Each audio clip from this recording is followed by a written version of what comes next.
Hey guys, it's my third workflow video called Meanderings.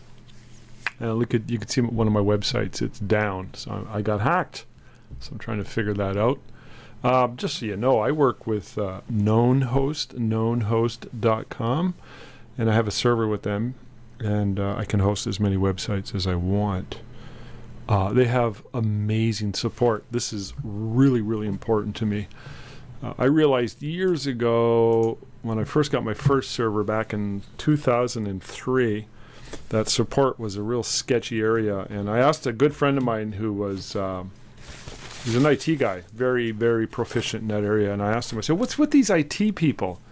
They just seem to be so arrogant. Is it me? Am I doing something wrong? And he said, oh, no, that's the nature of the beast. And I thought, oh, thank God. But you can see that in modern culture in Saturday Night Live. Nick, the computer company guy, if you don't know what I'm talking about, go on YouTube and search Nick, the company computer guy. He's a typical, stereotypical, he's an archetype for your typical arrogant IT. And I don't want to, talk down to anybody who happens to be in the IT world, but I think it's important to realize that a lot of them are like that, and they give the whole industry a bad name. Now, having said that, HostGator years ago came up with a solution to address that. They came up with a system for managing support and making sure it was consistent, and it was very, very successful. Problem is, they sold the company because it grew like crazy, and they made a lot of money, and they sold it, and the company who bought it changed the support. So anyways, I went to Known Host, and they have amazing support, so I'm working on that. Just thought I'd share that with you. Just finished working on the cover of my latest manual. It's almost 80 pages long. It's a Fairy Portraits Success Manual that I'm going to announce later as I come up with the final completion of my Fairy Masters program. More on that later. I haven't got a lot to say about it yet, but so I'm just going to workflow on some wedding images, and I shot my last wedding last Saturday, and it was he's native, he's First Nations, she's not, but he wanted to honor his family tradition, and all that stuff, so he incorporated a lot of that into the wedding day. So it was kind of cool. And this is typically how I workflow. What I do is I do a quick edit of the images, narrowing down the ones I'm going to delete. Then I rename them in order, and then I workflow each one of them. Exactly what you see right now. So I do all kinds of different strategies and actions, and I've already run an action on all the images. So I ran the editor, raw editor, which would boost the tones up a little bit. But I'm just right now going through each one and I give each image something. Right now I'm applying some actions, a Bella Kotek action. I'm just experimenting. I don't know. I might look at it and go, nah, I'm going to take it away. I'm not going to do that. I'm just kind of playing as I workflow specific images like this. It's really cold here. Man, it was like, I think that's a snowflake right there. Anyway, so as I workflow, I am going to chit-chat, talk about random stuff. I'm not going to explain a lot of what I'm doing here. I'm just going to meander in and out of topics. I mentioned this 2 topics ago, that it was just an idea that came to me. And there's really no rhyme or reason to when, why, how, why I'm doing this. I just thought when I'm workflowing, I can multitask, and that's what I'm doing. Kind of multitasking. So, but anyways, yeah, having said that, I always make some notes of like rough ideas of what I want to talk about. And the first thing I have down is a gender identity. So I was at Toastmasters the other day, and we have our Toastmasters at the local YMCA, and they got all kinds of gender identity stuff. Their bathroom is now changed from, specific genders to boys, girls, and half boy, half girl. So that's a thing. That's a thing that's happening. I'm not going to say much more about it because people get a little sensitive. Some people get a little sensitive. And I was talking to a high school student about a month ago, and I asked her if the gender thing was, prevalent in her school. And she's like, oh yeah. She goes, there's one girl, if you want to call her that, who identifies as a cat.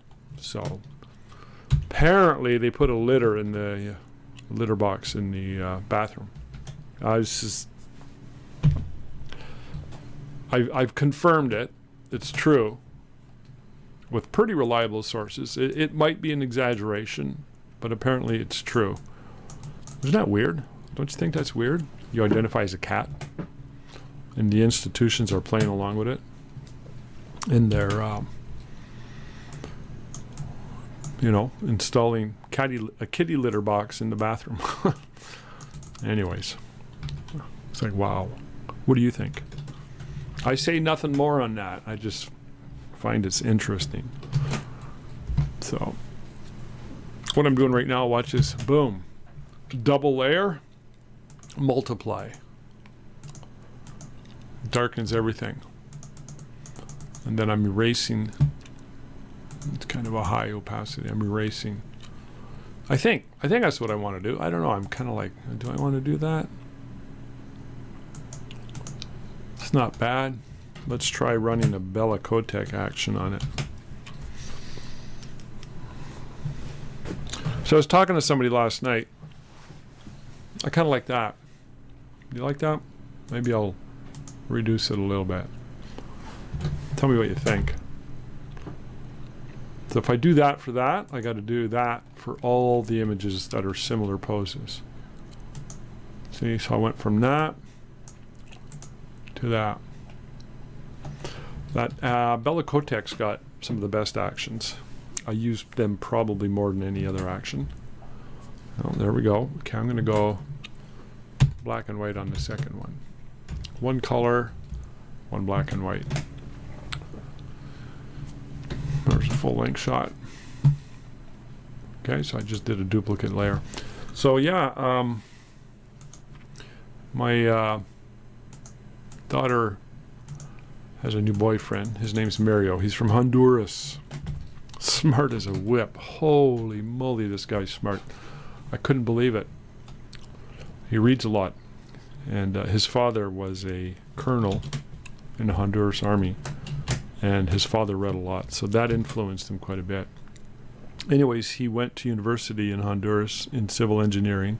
Moved to Canada about a year ago, and he took a course through a local college here on top of his Honduran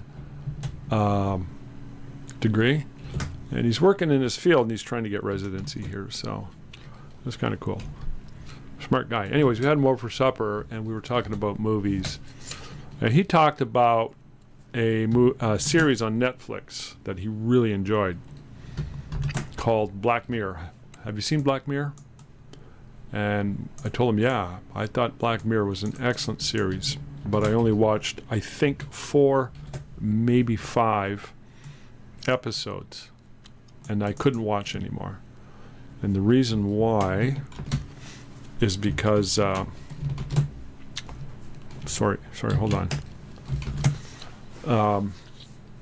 I found it nihilistic. And I told him, I said, I don't like anything nihilistic. I don't like it. It's not good for my soul. It doesn't have a positive effect on me. And I realized that 4 or 5 episodes in, I was like, wow, this is so well done, by the way, but so off the charts nihilistic. I couldn't do it. It's the same reason I won't read any dark true crime detective books and stuff like that, which are fascinating. I love biographies and autobiographies, and I'm reading one on Walt Disney right now, which is fascinating. But I won't read similar books on criminals, like especially serial criminals. I just won't do it. Not going to do it. This is the groom and his father. A funny guy. I told him, I says, I like your hair, man. Get a haircut. I like your hair. I'm just jealous. I actually told him that. So yeah, I told him that, and I said, Coen Brothers, we started talking about movies, and he mentioned the Coen Brothers, specifically No Country for Old Men. And I said, yeah, well done. I watched it once, will not watch it again. A good movie I'll watch several times over and over again. Some of my most favorite movies are The Unforgiven, About Schmidt, Sicario, which would be considered a little bit on the violent and dark nihilistic side. However, it's just so well done, and it's not really that nihilistic, but it's one of the best movies I've ever seen, ever, bar none, ever. Sicario. So well done, and the soundtrack is off the charts. So yeah, I just don't do well with anything too nihilistic. Maybe it's because I'm just an overly sensitive soul, and or I'm prone to letting that stuff darken my soul or whatever. I don't know what it is, but I have to take care of myself, and I have to make decisions, because your thoughts, the experience, everything that you take in really do define who you are,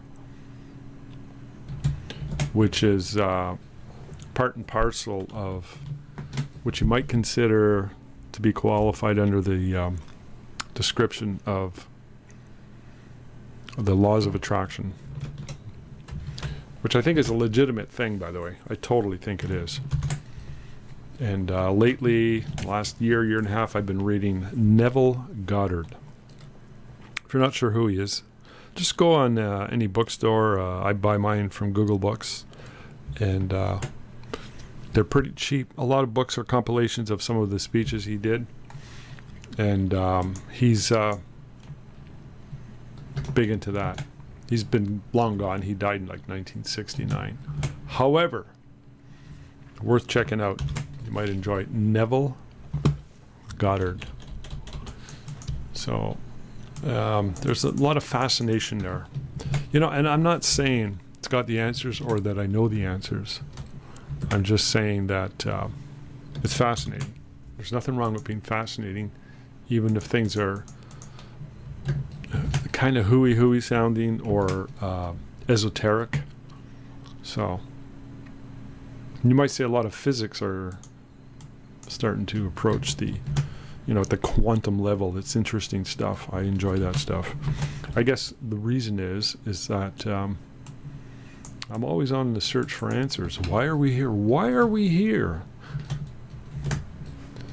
And that's sort of a religious question, isn't it? Why are we here? When my daughter was 6 years old, she asked me, she said, Dad, she was 6 years old, she says, is there a God that made God?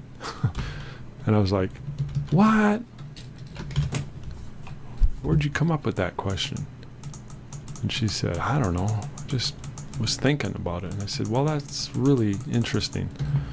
I said, you have the ability to come up with a hypothesis, and that's pretty good. So you're smart kid. Keep it going, but don't let it get to you. And she gets that from her dad, me. Yeah, so interesting stuff. And so that would kind of lead me to the hot topic of religion. Let's talk about religion. Why not? When I went to Toastmasters in 91, there was these three kind of rules. No politics, no religion, and no sex. Just three things you didn't talk about, just to keep things on the up and up, right? And I'm going to say the hottest area is going to be politics. Second to that would be religion. Seems to be very divisive these days. But when I sobered up in 1991, 6 months after I sobered up, I met a guy named Neil. He was about 10 years older than me. I was 31. He was like 41. So to me, he was an old guy. And he had a weird story, interesting story that led him up to my city. He was going to university to become he was taking religious studies. He was going to become a United Church minister, I guess. And he did eventually change his mind, and he got into a different program. And he became a teacher. So I haven't seen him in years, but he was a good friend, and we hung out quite a bit. He was an interesting character, probably a little bit troubled. But so I started hanging out with him a little bit in March, April. And he told me in around April, mid-April or so, he says, you ever been to university? I said, no. I'm a 2 times college dropout. Universities always intimidated me. I never thought I was worthy, you know. He said, well, come on out this week. Every night I have a course. He was in the 3rd year. And come out any night, and you can come as my guest and just check it out and see what you think.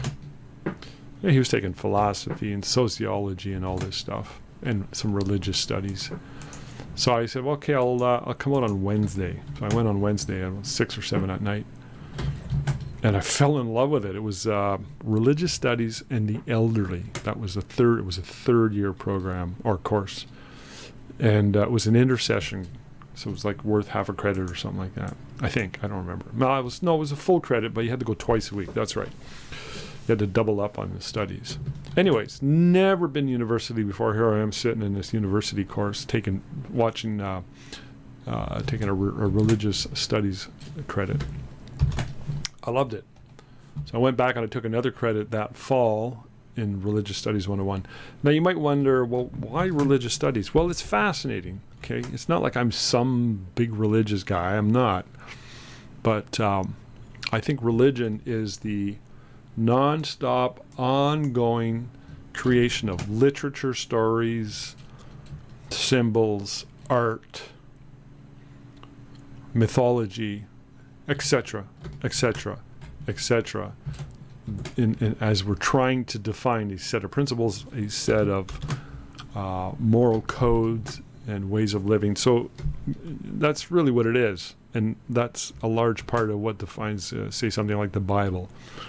And then the creation of all these symbols and churches and all the basilicas and that stuff. So in that sense, it's kind of cool. That's something I really believe to be true. So I will defend. I actually flirted with atheism for a while, but then I changed my mind. I said, nah, these guys are just angry. That was the conclusion I came to. And I just kind of always stayed agnostic, but always searching, always curious, and always defending any religion because of how I defined it a minute ago. I really think it's those things. And if you've ever met, say, for example, Mormons, of which I have a good friend who's Mormon, and I've been to many of their events, and they're the nicest people.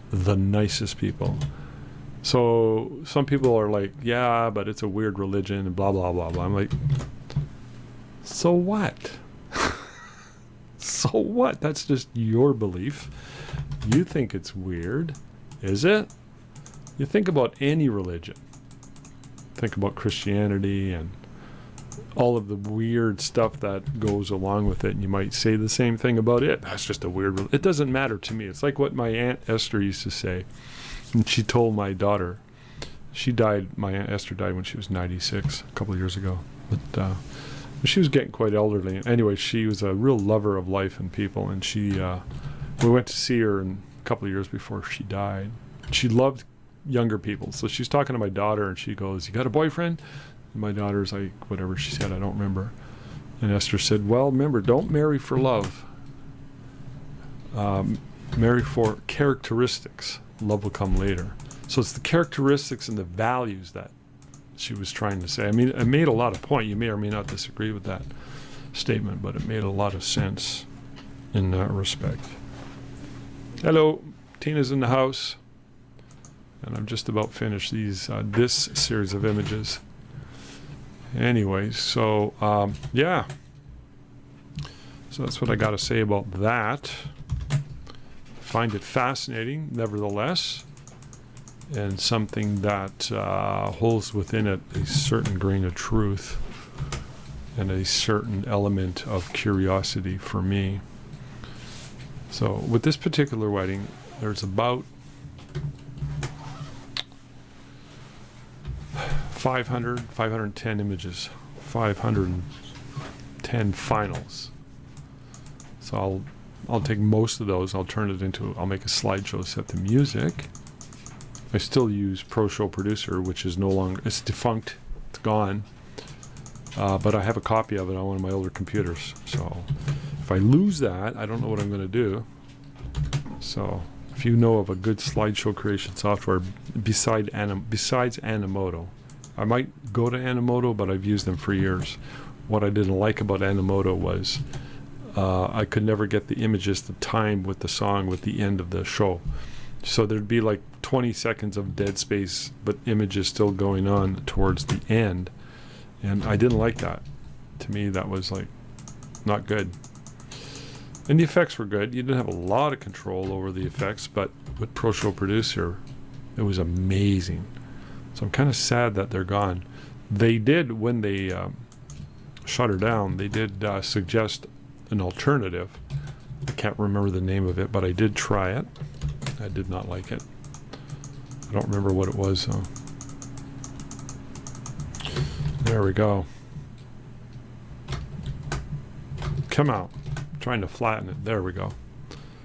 So I'm going to workflow some fairy images for our ice fairy day we had yesterday, Sunday. This was on Saturday right here. That's why we didn't do the ice fairy day on Saturday, because we had this wedding. And that's all I got to say about that. Let me know what you think. Thanks, guys.